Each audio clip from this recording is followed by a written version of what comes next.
Buenas noches, bienvenidos a una nueva emisión de Filmoteca. ¿Cuál va, Feli? ¿Qué dice, Vane?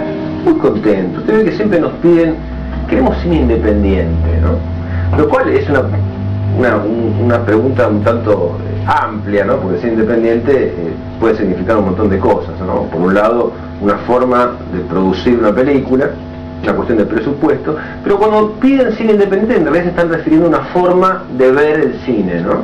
John Cassavetes. O John Cassavetes. John Cassavetes, porque es de origen griego.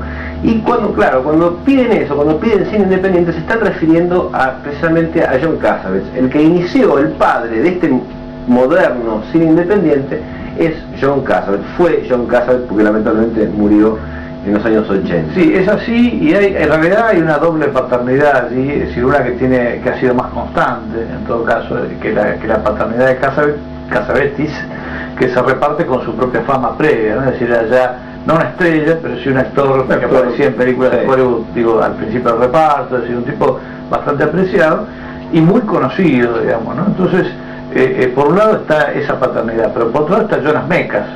Sí. Y el momento en el que coinciden los dos es justamente la película que vamos a ver hoy, iniciando esta semana que le estamos dedicando a John Cassavetes, que es Sombra. Por un lado, estoy henchido de orgullo, porque digo, poder pasar en televisión abierta las películas de Cassavetes es algo que pensé que nunca iba a ocurrir, ¿no? Es decir, yo tampoco. No pensamos que íbamos a poder conseguir. No, en algún momento fueron películas dificilísimas de ver, ¿no? Si uno podía ver Sombras, capaz, porque había una copia en film, pero cada tanto se daba en algún lado, pero era imposible de ver. Yo me las tuve que comprar por internet a fines de los 90, España.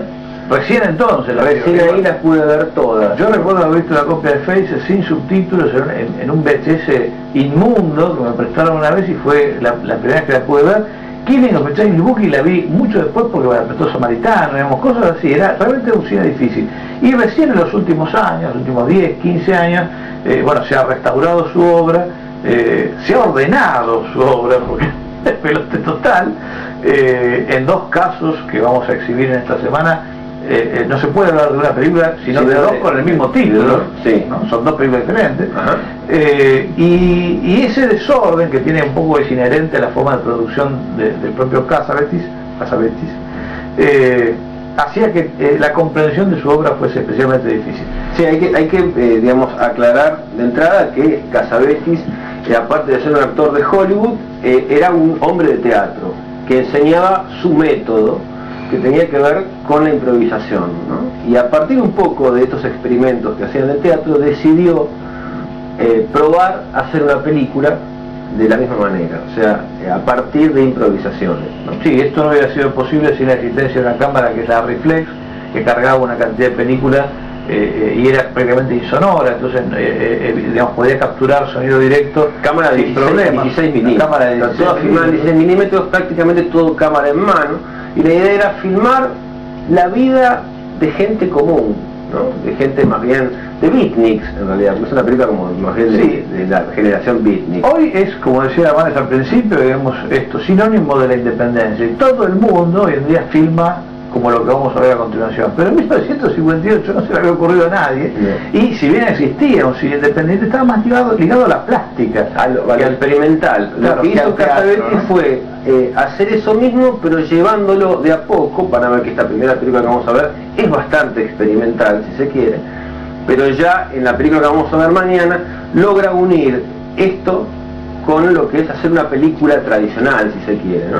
Sí, él tuvo una relación conflictiva con Hollywood, porque Hollywood le daba de comer, y trató de trasladar su independencia creativa a Hollywood, fracasó, ¿no? Después de Sombras hizo dos películas con las que él no estuvo conforme, películas que en el decirle al cine TVNet eran igual a otras películas, y lo que justamente había destacado en Sombras es que no se parecía a nada, no se pareció en nada de muchas maneras. Por un lado, por lo que decíamos recién, de su película armada sobre escenas improvisadas por los actores y refinadas hasta un extremo que permitían ya un relato, ¿no?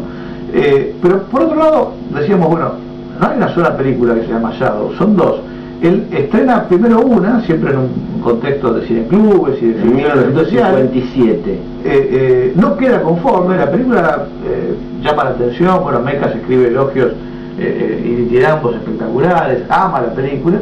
Él no queda conforme y se concentra en la realización de una segunda versión, utilizando muy poco de la primera, al parecer también en 16, con la que sí queda conforme y Mekas queda disconforme. Sí, dice que es un traidor.